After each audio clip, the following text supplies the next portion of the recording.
Welcome to another episode of Shaw Sports and Faith, SSF. And what I am talking about today is Jimmy Butler is the problem. Jimmy Butler is the problem. Jimmy Butler was drafted by the Chicago Bulls in the first round of the 2011 NBA draft by the Chicago Bulls again. He was the 30th pick in the first round out of Marquette. Jimmy Butler started out not getting much time with the Bulls. Once he started to get playing time, he was known mostly as a defensive specialist. He was not known much as a scorer. Jimmy worked hard on his game. He put the time in the gym. Derrick Rose, who was the Chicago Bulls star at the time, had the injury bug. Derrick Rose could not stay on the court. The Bulls needed some offense. The hard work Jimmy put in paid off. His game improved and opportunity presented itself. Jimmy used the opportunity to showcase his talent due to his hard work. Jimmy went from a guy averaging 3 points a game to a 20-point score every night. The Bulls moved on from Derrick Rose, picked up a star point guard, Rajon Rondo, and guard Dwayne Wade. The Bulls started to make a little noise.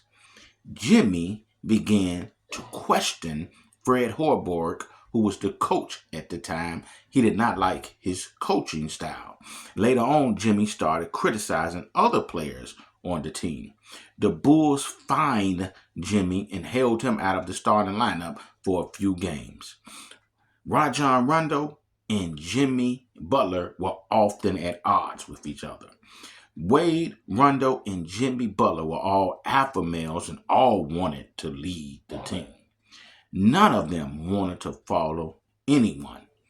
When it came time for Jimmy Butler's max contract deal, the Bulls refused to give Jimmy a max contract. Maybe it was because of all of the problems and the troubles he was giving the Bulls. The Bulls decided to get rid of that problem and trade Jimmy Butler for Zach LaVine, who remains on the Bulls. With Minnesota, Jimmy continued his incredible play.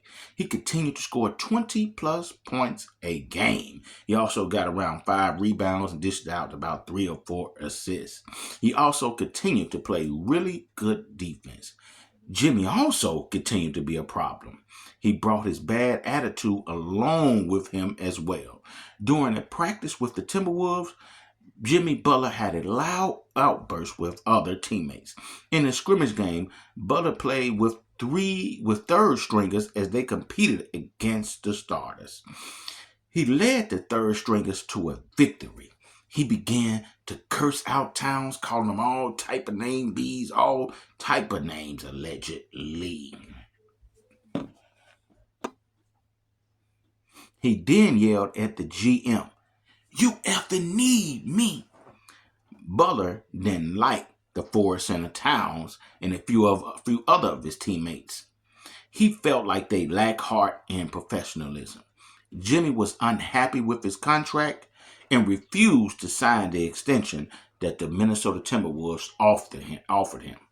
The Minnesota Timberwolves decided, well, we need to get rid of this problem as well, plus he don't want to sign a contract with us, so they traded him to the Philadelphia 76ers. The Sixers was a loaded team.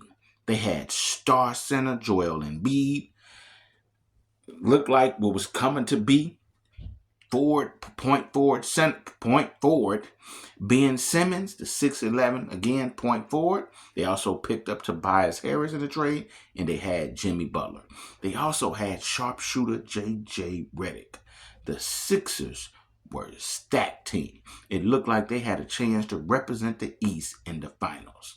Surprisingly, the Sixers were upset by an incredible shot by Kawhi Leonard in the Toronto Raptors. The Toronto Raptors went on to win the championship that year. In the offseason, the Sixers signed Ben Simmons to a max contract. He was the first round draft pick. He was their point forward. He was looking like the second coming of Magic Johnson during that time. So they wanted to make sure they already had him tied up in the contract.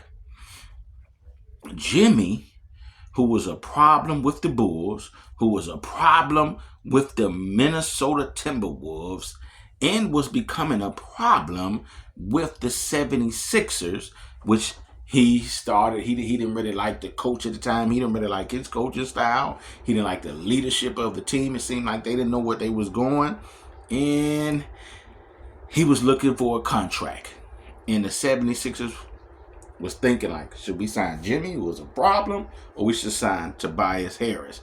Both guys are putting up the same numbers, with Tobias Harris putting up a little bit more rebounds. So they decided to sign the low-key Tobias Harris to a nice deal and let go of Jimmy Butler. But they did him a solid by allowing Jimmy Butler to go to the team he wanted to in a sign-and-trade deal. The Sixers... Jimmy liked the Heat culture. Pat was an old school GM. He put the pieces in place to help the coach and the player succeed. The Heat culture is a work hard, practice hard, and play all out type of culture. They are a tough-minded organization. Eric Spoelstra is a great coach. Jimmy continued his incredible play. He led the Heat to 2 finals appearances. Where most of the media and a lot of guys didn't think the Heat was going to even make it nowhere near the finals. And really because the Heat, we didn't think they had enough talent. But Jimmy Butler, man, he always seemed to improve his play in the playoffs, as superstars does. And he made his teammates better. And along with the great coaching of Eric Spoelstra and the hard-nosed, gritty defense and playing all out that the Heat played with every night, they were able to advance to the finals. They gave the Lakers all they could, but Jimmy Butler balled out. I mean, really balled out. But he just losing Tyler Hero, losing Gordon Dragic, and I think that's his name, the point guard at the time. They just didn't have enough offensive power to compete with Anthony Davis and LeBron James and them. So LeBron James beat them.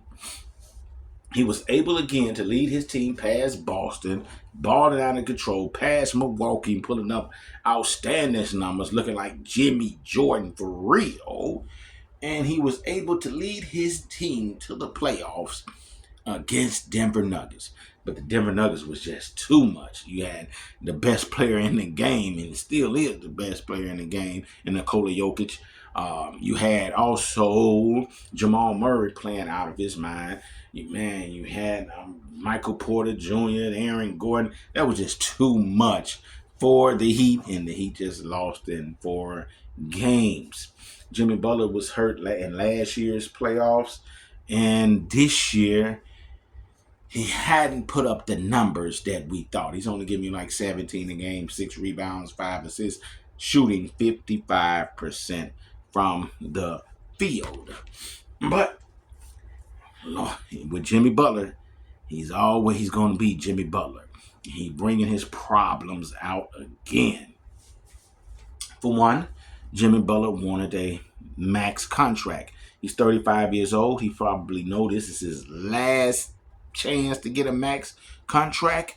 And GM, hard-nosed Pat Riley is not too willing to give him a max contract right now. Right now he's on a $50 million deal.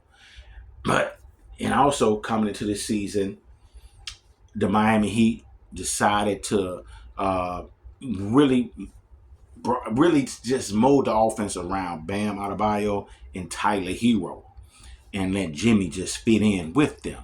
I'm guessing because Jimmy is getting older and they want to try to move the offense around those guys while allowing Jimmy to still be Jimmy And Jimmy just wasn't feeling that. He's not liking the coaching style. He's not liking the direction of the team. He's not liking where he's at, and he's just going off and just causing all type of problems, causing all type of drama, just giving the teams all type of problems. And Pat Riley ain't having that. He ain't the type of guy that's gonna deal with that. He wasn't gonna deal with it with LeBron or nobody. He definitely ain't gonna deal with it with Jimmy Butler. So he suspended Jimmy Butler's for 7 games for conduct detrimental to the team. All I'm saying, a lot of this stuff is allegedly, and a lot of this stuff that you can find out on the internet. And Jimmy Butler will lose, believing about a little over $2 million in these suspensions. And also, Jimmy wants to be traded, and I'm guessing Miami is probably going to grant him his wish, but it has to make sense for them. And the question to me is, the question for a lot of people and for me, and what I want to answer is, every team Jimmy Butler has been on, he has caused troubles. Every team. Every team he has caused trouble. His attitude has been very hard to deal with every team. Now, is Jimmy Butler a great player? Absolutely. Is he a hard worker? Absolutely. Does he make his teammates better? Absolutely. But does he also bring problems again? Absolutely. Does he troubles organizations? Absolutely. Troubles with one team is understandable. But trouble with every team you play for? Well, you got to ask yourself then. I got to be the problem. Because out of about 4 or 5 organizations, one of them I should be able to get along with. But if I'm causing troubles with every organization I play with, I am the problem.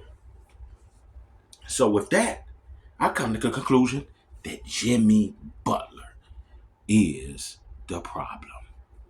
Tell me what you guys think in the comment section. Like, share, and subscribe.